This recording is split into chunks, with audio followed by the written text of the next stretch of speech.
Shalom. Before I start, I want to give all honors and glories and praises to Yahweh, Bahashem, Yahweh Shai, Bahashem, Maha, Wakakadash, Yahweh, which is the one true name of the Heavenly Father, Yahweh Shai, who the world ignorantly calls Jesus Christ, but his one true name is Yahweh Shai.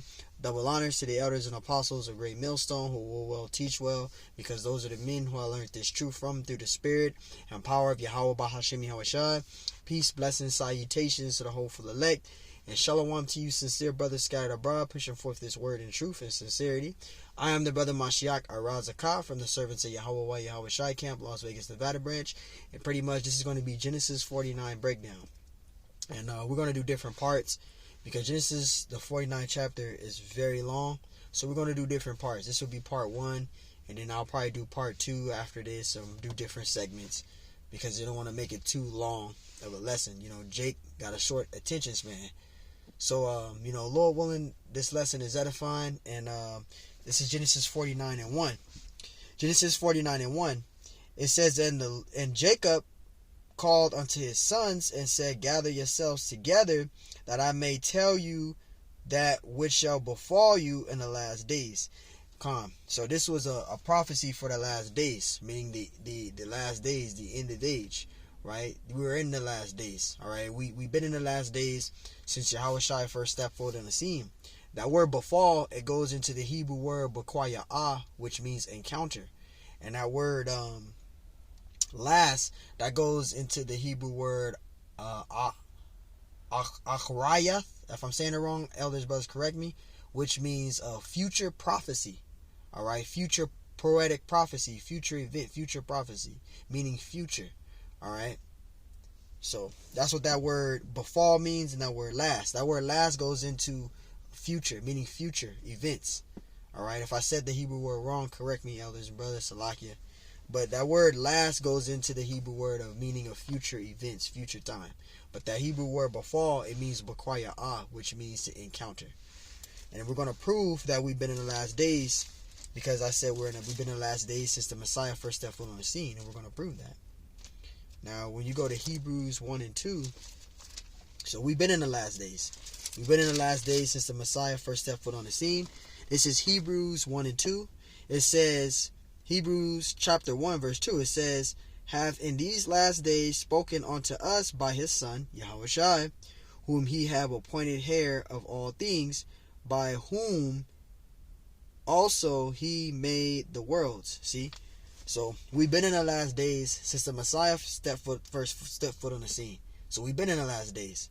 I read again, Hebrews 1 and 2. It says, Have in these last days spoken of us by his Son, whom he have appointed heir of all things, by whom also he made the worlds. See, so we've been in the last days since the Messiah first stepped foot on the scene. So let's go back to Genesis 49.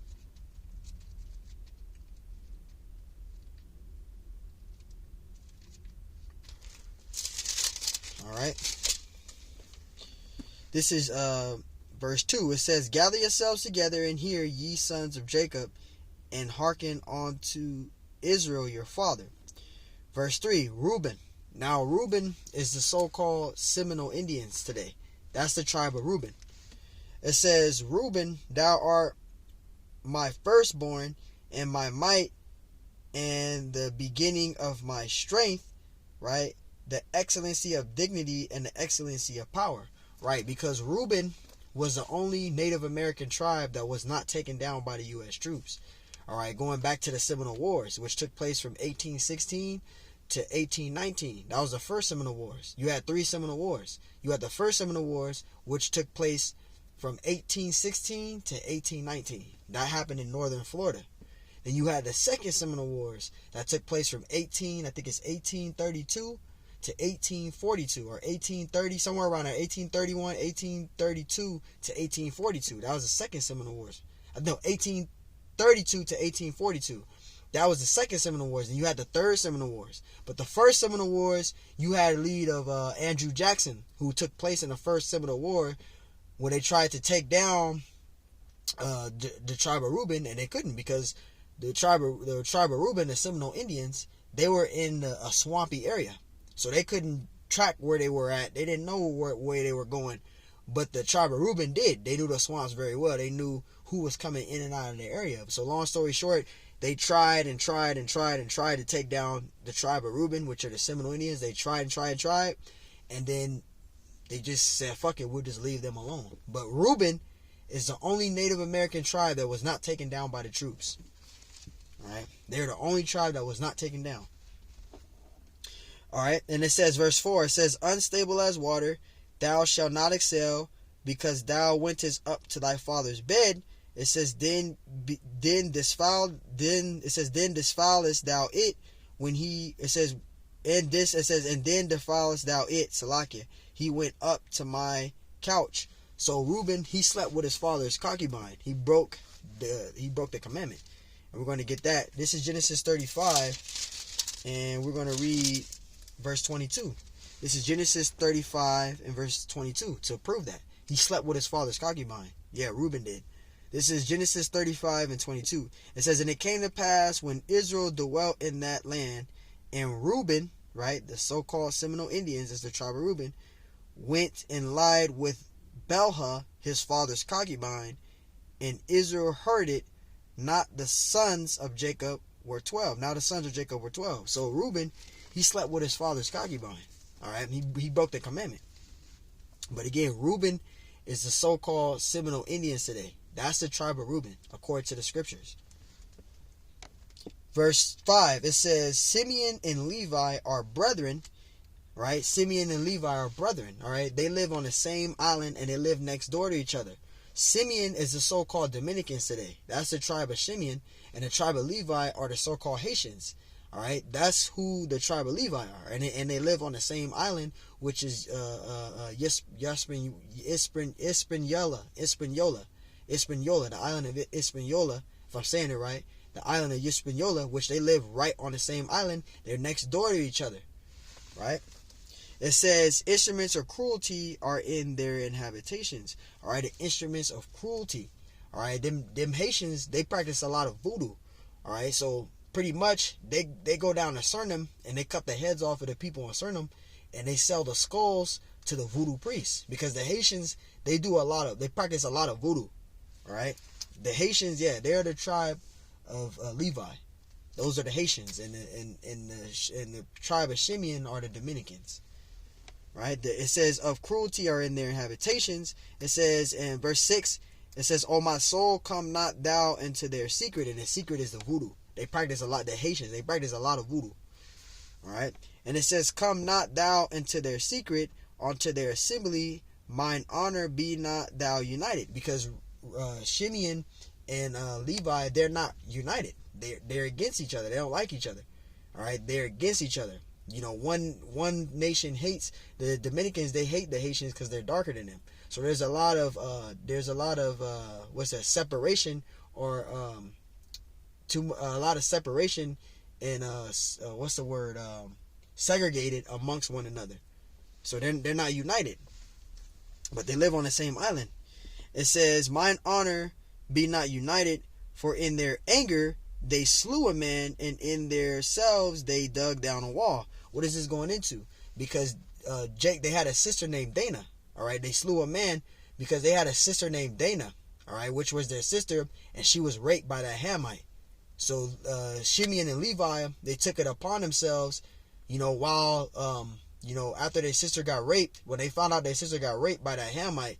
All right, all of the Hamites, they pretty much circumcised themselves, and on the third day of them being sore from their circumcision, Shimeon and Levi took it upon themselves to go into that village and kill all the males in that village, and then they took those women captive. Yeah, Shimeon and Levi did that. So that slew a man, that's what that's going into, and we can prove that really quick in Genesis, I think it's 34, right? Let's get that out. This is Genesis 34. This is Genesis 34. It says, "And Dana, the daughter of Leah, which she bare unto Jacob, went out to see the daughters of the land. And it says, verse 2, "And when Shechem, the son of Hamor, a Havite," the Havites are Hamites. They're the lineage of Ham. Those are Hamites. It says, the prince of the country saw her, he took her, and he lied with her, and defiled her. And that defiling was Shechem raped Dinah. He raped Jacob's daughter. He raped her. All right. It says in verse 3, it says, and his soul cleaved, he says, his soul cleaved unto Dinah, the daughter of Jacob, and he lived, it says that he loved the damsel, and spake kindly unto the damsel. And Shechem spake unto his father Hamor, saying, get me this damsel to wife. So Shechem, who was a Hamite, he raped Dinah, and he fell in love with her. He raped her. He had very love. He fell in love with her. He raped her, and he took Dinah, and he wanted Dinah as his wife. He wanted to take Dinah as his possession, his wife, right? It says verse 4. It says, and Shechem he spake unto his father, saying, get me this damsel to wife. And Jacob heard that he had defiled Dinah his daughter. He raped his daughter. That was that defiling. He raped her, right? And it says, now his sons were with his cattle in the field, and Jacob held his peace until they were come. And Hamor, the father of Shechem, went out unto Jacob to commune with him. Verse 7. And the sons of Jacob came out of the field when they had heard it. So they had heard the news. They found out that Shechem, he raped his daughter Dinah. All right. The brothers found out that Shechem raped their sister Dinah, and Jacob, got one of the news as well, that his daughter was raped by Shechem, who was a Hamite. He was a Hamite. It says, verse 7, I think it says, and the sons of Jacob came out to the field when they heard it, and it says, and the men were grieved. They were grieved, right? And they were very wroth, meaning they were angry. They were wrath. They were angry. It says, because he had wrought folly in Israel, and lying with Jacob's daughter. Meaning the brothers was angry because the Hamite raped their sister. But the ones that were angry the most was Shimeon and Levi. The brothers were angry, but the ones that were angry the most, that had the spirit on them of anger the most, was Shimeon and Levi. Shimeon and Levi are the ones you do not want to make angry. Them Haitians and the Dominicans, you don't want to make them angry. They will fuck your ass up. Let's continue reading. It says, which thing ought not to be done. Verse 8. And Hamor, which is the father of Shechem, the Hamite, it says, communed with them, saying, the soul of my son Shechem longeth for your daughter. I pray you give her, it says, I pray you give her him to wife. It says, and make ye marriages with us, and give your daughters unto us, and take our daughters unto you. This is what the Hamite was saying unto Jacob. It says, and ye shall dwell with us, and the land shall be before you. Dwell and trade ye therein, and get you possession therein. Verse 11. And Shechem said unto her, right? Shechem said unto her father, and unto her brethren, let me find grace in your eyes, and what ye shall say unto me, I will give. Right? Verse 12. Ask me never so much dowry in gift, and I will give according as ye shall say unto me, but give me the damsel to wife. So again, Hamor, who is the father of Shechem, he wanted Jacob's daughter to be wife to his son Shechem.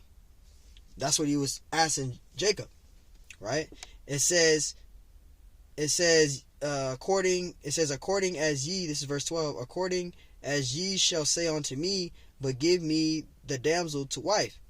And the sons of Jacob answered Shechem and Hamor. Shechem is the Hamite that raped Dinah, and Hamor is the father of Shechem. It says, his father deceitfully, and said, because he had defiled Dinah their sister, he raped their sister.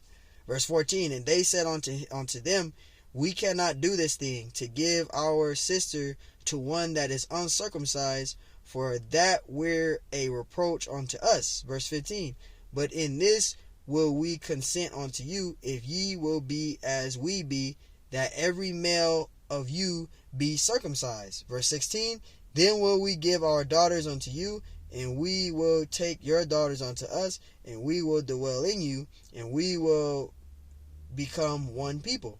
But we're going to get to the main point. Verse 17, but if ye will not hearken unto us to be circumcised, then we will take our daughter, and we will be gone. Verse 18, and their words pleased Hamor and Shechem, Hamor's son. And the young man deferred not to do the thing, because he had delight in Jacob's daughter. So he complied to doing it, him and his father. It says, and he was more honorable than all the house of his father. And Hamor and Shechem his son came unto the gate of their city, and communed with the men of their city, saying, these men are peaceable with us. Therefore let them dwell in the land, and trade therein, for the land, and behold, it is large enough for them. Let us take their daughters to us for wives, and let us give them our daughters. Only herein will the men consent unto us for to dwell with us, to be one people. If every male according to us be circumcised as they are circumcised. Verse 23, shall not their cattle and their substance and their beasts of theirs be ours? Only let us consent unto them, and they will dwell with us. Right? So pretty much Shechem and Hamor went into the village and was telling all the males in their village to get circumcised.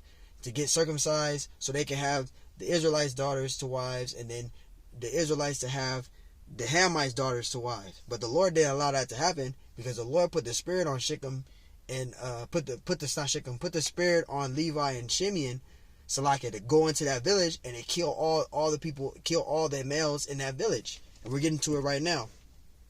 As I'm just explaining it as I go, so people can understand where we're at and what the scriptures are saying. Verse 24, and unto Hamor, it says, and unto Hamor and unto Shechem his son hearkened all that went out of the gate of this city, and every male was circumcised, all that went out of the gate of his city. That's verse 24, 25. And it came to pass on the third day. So this is the third day after them being circumcision. They were circumcision. So as they were sore on the third day from getting circumcised, this is what Shimeon and Levi are going to do.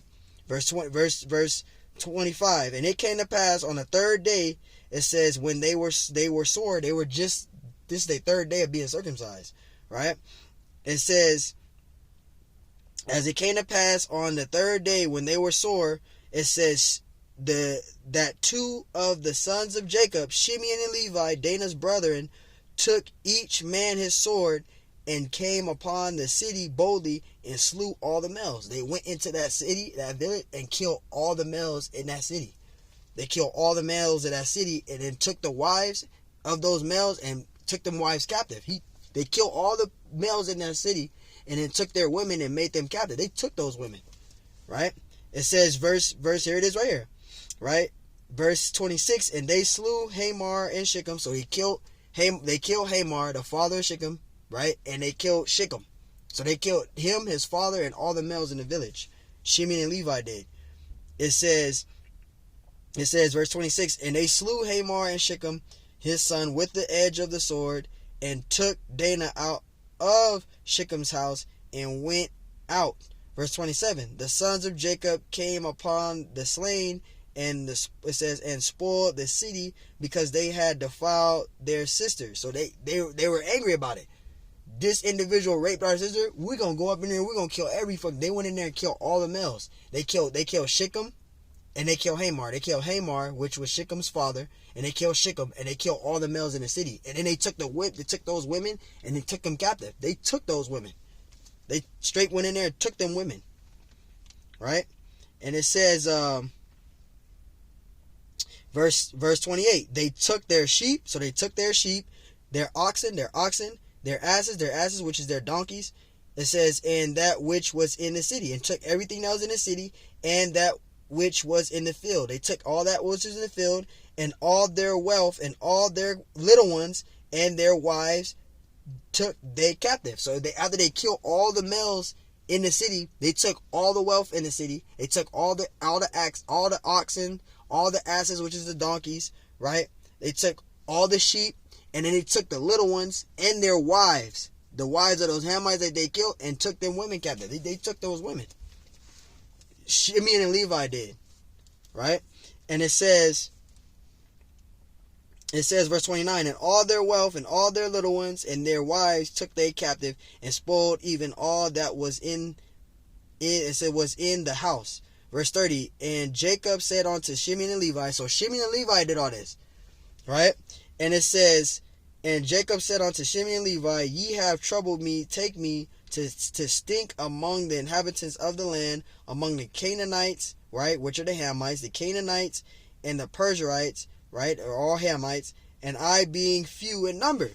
They shall gather themselves together against me and slay me, and I shall be destroyed, and I my house. And they said, should he deal with our sister as with an harlot? So Shimeon and Levi took it upon themselves to go into the city and kill all the males in that city, and take all the wealth and all the sheep and all the oxen and all the women, all the donkeys, and took them. So when we go back now, let's go back, Genesis 49 and verse 6. Let's read it again. This is Genesis 49 and 6. O my soul, come not thou into their secret, unto their assembly, mine honor be not thou united. Right, we went into that. Shimeon and Levi, they're not united. Shimeon and Levi are not united. They're against each other. It says, for in their anger they slew a man, and in their self-will they dug down a wall. That's what that's talking about. They went into that city and killed all the males, all the males in that city, and they took all the wealth and all the wealth. They took the little ones and the wives captive. Shimeon and Levi did that because that Hamite raped their sister Dinah. So that slew a man, that's what that's talking about. It's talking about Shimeon and Levi killing Shechem, Hamor, the father of Shechem, killing Hamor, his father, killing Shechem, and all the males in the city. That's what that's going into. And that's what that's talking about. Shimeon and Levi. Shimeon is the Dominicans. That's the tribe of Shimeon. And the tribe of Levi are the Haitians today. Those two individuals you do not want to make angry. Verse 7. Cursed be their anger. See, they got an angry spirit. You don't want to piss them off, man. It says, cursed be their anger, for it was fierce, and their wrath, for it was cruel.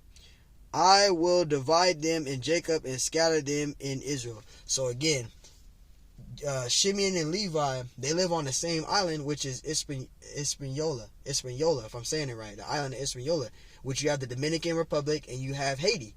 Haiti is the Haitians, which is the tribe of Levi, and the Dominican Republic, that's the Dominicans is the tribe of Shimeon today. They live on the same island, which is Hispaniola, and they don't get along with each other. Till the Lord come back, things will be right, but right now they're not going to get along. I'll probably stop at verse 10, and then we'll come back tomorrow. Not tomorrow, but I'll do a second part. This is verse 8. It says Judah. Judah is the so-called Negroes. That's the tribe of Judah. So-called African Americans, Negro, as you want to call them. That's the tribe of Judah, right? And it says, thou art he whom thy brethren shall praise, right? Everyone follows after Judah. All right, Judah is the top tribe. All right, Judah is the top tribe. Right? Everybody mimics Judah. Everyone follows after Judah. All right, that includes with the fashion. That includes, just look at Judah, man. You know, and everything Judah does. Judah is just talented in the sports, you know, and everything. Everybody follows after Judah, man. Even in the fashion, everyone mimics Judah. Judah is the top tribe. It says, thy hand shall be in the neck of thine enemies. See, thy hand is in the neck of their enemies. Who's over them right now, oppressing them? Esau. All right, he's oppressing all of us, but the most oppression he put upon was Judah. Judah is the top tribe of the Lord, but Judah is the tribe that went through a lot. They went through a lot of shit, especially with Esau, man. You know. It says, verse 8, Judah, thou art he whom thy brethren shall praise. Thy hand shall be in the neck of thy enemies. It says, thy father's children shall bow down before thee. See, shall bow down before thee. So Judah is the top tribe. All right, the Lord is going to make Judah that young lion right now, because Judah is that young lion, which I'm getting into in verse 9. right? Everyone's gonna bow before Judah. All the tribes are gonna bow before Judah. This is the end day prophecy, a future event. Judah's gonna go back to being that young lion, and everyone's gonna bow before Judah. Everyone's gonna fall after Judah. Judah's the top tribe, right? Verse 9, it says, Judah is a lion's whelp from the prey. And who's the prey? Esau is the prey. Let's get out that, I think it's 1 Kings 16 real quick. Because we can use King David as an example. When him and, get that 1 Kings, I think it's,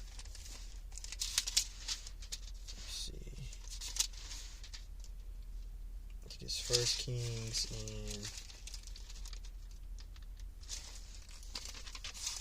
might be 2 Kings, but let's see.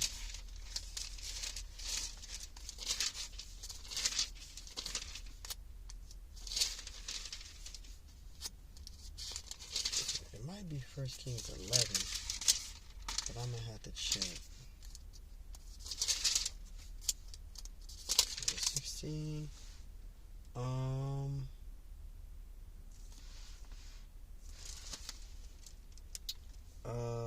Salakia, brothers. Hold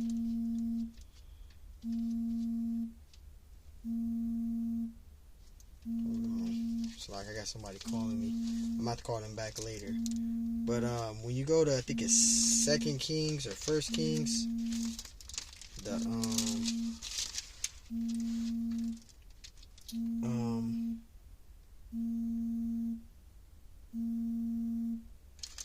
bear with me, brother. Salakia, somebody calling me though, but is it 1 Kings, the 16th chapter, or oh, okay, yeah. Salakia. It's 1 Kings 11 and 15. I thought it was 16, but it's the 11th chapter. So Salakia on that. This is Genesis 1 and 11. This is 1 Kings 11 and 15. 1 Kings 11 and 15. Because Esau is that prey. This is 1 Kings 11 and 15. It says, for it came to pass when David was in Edom. See, when David was in Edom. Because David and Joab was in the land of Edom for 6 months. And as they were in the land of Edom for 6 months, they slew all the males of Edom. Let's prove that. Verse 15. For it came to pass when David was in Edom, and Joab, the captain of hosts, was gone up to bury the slain, after he had smitten every male in Edom. So they were there for 6 months. As they were there for 6 months, they slayed all the men of Edom, all the male of Edom. Verse 16. For 6 months did Joab remain there with all Israel, until he had cut off every male in Edom. See? So they were in the land of Edom for 6 months. And as they were in the land of Edom for 6 months, they slew all the males of Edom. They killed all the Edomites. So let's go back to Genesis 49. I have somebody calling me, but I'm going to call them back in a minute. I'm doing this right now. And let's read that again. Verse 9. It says, Jacob is a lion's whelp from the prey, and the prey is Esau. All right, and we prove that in 1 Kings 11 chapter, verse 15 through 16. Right? It says, thy hand shall be in thy neck of thine. Oh, I was reading verse 9. Verse 8, verse 9. I was reading verse 8, Salakia, verse 9. Genesis 49 and 9. It says, Judah is a lion's whelp from the prey, my son, thou art gone up. Right? He stooped down, he crouched as a lion and as an old lion. Right? That old lion is pretty much Judah right now. They getting killed. Judah's that old lion right now. You got cops killing Jake, right? Jake getting killed by the law enforcement or getting killed. He's that old lion. But the Lord is going to make him that young lion again. It says an old lion, who shall rise him up? Yahweh Bashimashai is going to rise up. Is going to rise him up. When Judah rises, then Ephraim is going to rise up. And once Ephraim rise up, then all the other tribes are going to rise up after. And that's in Zechariah 9 and 9. I'm going to get that really quick too. This is, let me get that Zechariah 9 and 9 out. This is, 2 King. Get that Zechariah. Zechariah should be, it's way back here. Let's get that Zechariah 9 and 9. This is Zechariah 9 and 9. Right? Because once Judah rises up, then Ephraim's going to rise up. And then once Ephraim rises up, then all the other tribes are going to rise up after. This is Zechariah 9 and 9. It says, rejoice greatly, O daughters of Zion. Right? It says, shout, O daughter of Jerusalem. Behold, thy king cometh unto thee. He is just, having salvation. It says, I think I'm reading the wrong precept. I think it's verse 13. Salakia. I'm reading 9 and 9. I'm reading the colt as a lion. Salakia. I'm reading the wrong precept. That's talking about Yahushua there by prophet Zechariah the prophet. It's 13:13. So Salakia on that. Zechariah 9 and 13. Salakia. Zechariah 9 and 13. Zechariah 9 and 9. That's talking about the Messiah, which I'm going to get to in a minute. That's a prophecy given by prophet Zechariah about the Messiah riding on the ass and the donkey. That's in Genesis 49 too. But Salakia on that. Wrong precept. Zechariah 13:13. It says, when I have bent Judah for me, filled the bowl with Ephraim, right? You got Judah, which is so-called Negroes, and you got Ephraim, which is the so-called Puerto Ricans today. That's the tribe of Ephraim. So when Judah rises up, then Ephraim, which is the so-called Puerto Ricans, they're going to rise up, and then all the other tribes are going to follow after Ephraim. Verse 13, it says, when I have bent Judah for me, filled the bowl with Ephraim, and rise up thy sons, O Zion, against thy sons, O Greece, and made thee as the sword of a mighty man. See? So that's going into it. So Judah's going to rise up, Ephraim's going to rise up, and then all the other tribes are going to rise up. So who's going to rise them up? Yahweh Shemashai going to rise up Judah. And once Judah rises up, Ephraim's going to follow, and then all the other tribes are going to follow after Ephraim. That's how it's going to go. Right? And it says in verse 9, Genesis 49 and 9, and it says, he crouched as a lion, and as an old lion, who shall rise him up? Yahweh Shemashai is going to rise him up. He's going to rise up Judah. Verse 10, it says, the scepter shall not depart from Judah, nor a lawgiver from between his feet until Shiloh come. Who is Shiloh? Talking about Yahushua, the Messiah, who the world ignorantly calls Jesus Christ, but his true name is Yahushua. That's Shiloh. It says, and unto him shall the gathering of the people be. Right. The Israelites, they're going to be gathered under Yahushua. Yahushua is going to gather the people together. He's going to gather the Israelites together. The gathering is going to be of Yahushua. Yahushua is going to gather the people together. He's going to gather the Israelites together. Right. Verse 11, it says, binding, this is going into the Messiah, right? It says, binding his foal onto the vine, and his ass's colt onto the choice vine. He washed his garments in wine, and his clothes in the blood of grapes. And this is talking about the Messiah, Yahushua, right? This is going into Yahushua riding on that ass and that colt, which is, the colt is a baby donkey, and the ass is a donkey, right? Which is going into that Zechariah 9 and 9. So now we're going to go and read Zechariah 9 and 9. I read the wrong precept earlier, so Salaki again on that. Exodus 9 and 9. It says, rejoice greatly, O daughter Zion. Shout, O daughter of Jerusalem. Behold, thy king cometh unto thee. He is just and having salvation. See, this is talking about the Messiah, right? It says, lowly and riding upon an ass, which is a donkey, and upon a colt, which is a baby donkey, the foal of an ass. And that's talking about the Messiah. It's talking about Yahushua. And we got a proof for that. Matthew 21 and 1. And that's a prophecy given by Zechariah the prophet right there. That's what I said. There's prophecies in the scriptures in the Old Testament that haven't been fulfilled yet. This is Zechariah 21. And we're going to read verse 1. And we're going to read down to verse 7. This is all talking about the Messiah right here. So that Genesis 49 and 11, that's talking about Yahushua, the Messiah. To prove it, this is Matthew 21 and 1. It says, and when they drew nigh unto Jerusalem and were come to Bethphage unto the Mount of Olives, then sent Yahushua 2 disciples. He sent 2 of his disciples, right, to the village, right? And it says, saying unto them, go into the village over against you, and straightway ye shall find an ass, which is a donkey, tied, and a colt with her, which is a baby donkey. It says, loosen them and bring them unto me. You see? So the Lord sent 2 of his disciples to do this mission. Verse 3, it says, and if any man say aught unto you, ye shall say, the Lord have need of them, and straightway he will send them. Verse 4, all of this was done that it might be fulfilled which was spoken by the prophet saying. And that's talking about prophet Zechariah. I read in Zechariah 9 and 9. This is a prophecy given by Zechariah the prophet of the Messiah. He mentioned them. And that's what that's talking about. Tell ye the daughter of Zion, behold, thy king cometh unto thee, meek and sitting upon an ass, and a colt, the foal of an ass. That's talking about Zechariah the prophet. That's who he's mentioning. Because he mentioned of the Messiah in Zechariah 9 and 9. So this is who that's talking about. Zechariah the prophet. That was a prophecy given by Zechariah the prophet of the Messiah. Verse 6, it says, and the disciples went and did as Yahushua commanded them.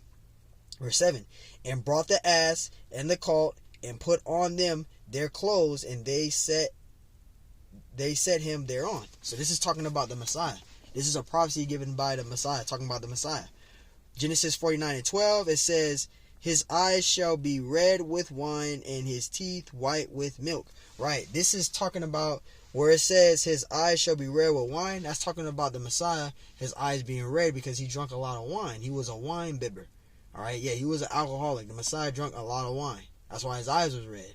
He was a wine bibber. You can look up what a wine bibber is. It's a person that drinks a lot of alcohol. He drank a lot of wine. Alright, and it says, and his teeth white with milk. Now, this is a stumbling block because you got people, they'll read that there thinking that it's explaining his actual teeth being white. But that's not talking about that. That's talking about the sincere milk of the word, which we're going to get in 1 Peter. Let me get that out. This is 1 Peter, I believe it's 1 Peter 2 and 2. 1 Peter 2 and 2. It says, now as newborn babes that desire the sincere milk of the word. So that teeth being white with milk, that's talking about the word, the sincere milk of the word. Yahushua is written of the word. The word is written of Yahushua. So it's talking about the scriptures. That's what it's talking about, the word. Verse 2, it says, as newborn babes that desire the sincere milk of the word, that ye may grow thereby. So when it says his teeth white with milk, that's a metaphor talking about the word, right? The word is written of Yahushua, right? That's mentioned in the scriptures. Yahushua is of the word. The word is written of me. So let's read it again.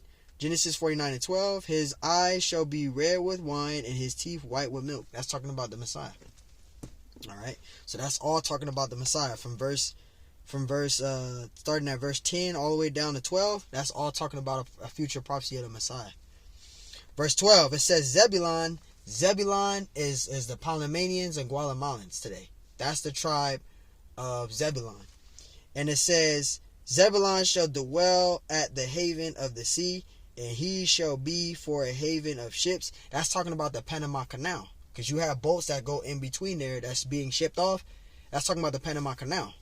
Alright, that's what that's talking about. The Panama Canal. You can look it up, the Panama Canal. You got ships that go through there. Or cargo ship, not cargoes with supplies of ships.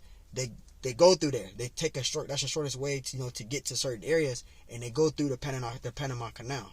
So that's who that's talking about. The Panamanians and Guatemalans. That's Zebulon. Read it from the top, verse 13. Zebulon shall dwell at the haven of the sea, and he shall be for a haven of ships, and his borders shall be unto Zidon. And that's talking about the Panama Canal, which is in Panama, which are the Panamanians, and the Guatemalans. That's the tribe of Zebulon. Verse 14, it says Issachar is a strong ass couching down between two burdens. The two burdens is talking about Issachar is the so-called Hispanics, aka Mexicans, or you want to call them, or Latinos. That's the tribe of Issachar. Alright, and it says between two burdens because they go from South America and North America. They're in between. Right? And it says, verse 15, it says, and he saw the rest was good, and the land that it was pleasant, and bowed his shoulder to bear, and became a servant unto tribute. Because Issachar, the so-called Hispanics, they work a lot. Issachar could do 3, 4, 5 jobs. Issachar can do anything. They love working. Working is in their spirit. They love to labor. Alright? Working is just in their spirit, man. I'm going to stop at verse 17 because this is a long breakdown. I'll do the rest it's probably tomorrow maybe. Verse 16, it says, Dan shall judge his people as one of the tribes of Israel. Right? And the tribe of Dan, we don't know who Dan is. Alright? through the Spirit, Dan is to believe to be mixed among the nation of Israel. It's mixed all into Israel. We don't know who the tribe of Dan is. Dan is pretty much mixed all into Israel. Alright. It says, Dan shall judge his people as one of the tribes of Israel. Verse 17. Dan shall be a serpent by the way, an adder in the path that biteth the horse heels, so that his rider shall fall backward. Verse 18. I have waited for thy salvation, O Lord. And I'll read this and then I'll wrap it up with this. This is the last precept, and then I'll do my second part tomorrow. Verse 9, it says, Gad, a troop shall overcome him. Who is Gad? Gad is the so-called Native American Indians today. That's the tribe of Gad. Alright, the so-called Native American Indians is the tribe of Gad. Alright. And it says, Gad, a troop shall overcome him. Right, a troop shall overcome us, because we wind up losing to the U.S. troops. Going into, the King Anne Wars, the King Philip Wars, the Indian War, the Trail of Tears, Wounded Knee, Indian Wars, etc. You can look all that information up. Right? We wind up losing. But it says, but he shall overcome at the last. Right? Gad shall overcome at the last. Because Gad is going to come back. The Lord is going to bring Gad back. Alright? The Lord is going to bring us back up. Now, we're not extinct, because you got people that saying, oh, tribe of Gad is Gad. The Native American Indians are extinct. We're not extinct. We're scattered abroad, though. You know, they killed 100 million of us, but we're not extinct. Gad is still out here. We still out here. Alright, we still out here. Gad is out here. I'll stop it there with that, and tomorrow, Lord willing, on my next session, I'll finish verse 20 all the way down to verse 33. So, hey, we're going to stop there, because it's a lot to take in. Lord willing, this lesson was edifying. I want to give all honors and glories and praise to Yahweh, Bahashem Yahweh Shai, Bahashem Yahweh Kakodash. Giving double honors to the elders and apostles of Great Millstone, who will well teach well, because those are the men who I learned this truth from through the Spirit and power of Yahweh Bahashem Shai. Peace, blessings, salutations to the whole elect, and shalom to you, sincere brothers scattered abroad, pushing forth this word in truth and sincerity. I am the brother Mashiach Arazakah from the servants of Yahweh Yahweh Shai Camp, Las Vegas, Nevada branch. And Lord willing, this lesson was edifying. Till next time I say, shalom.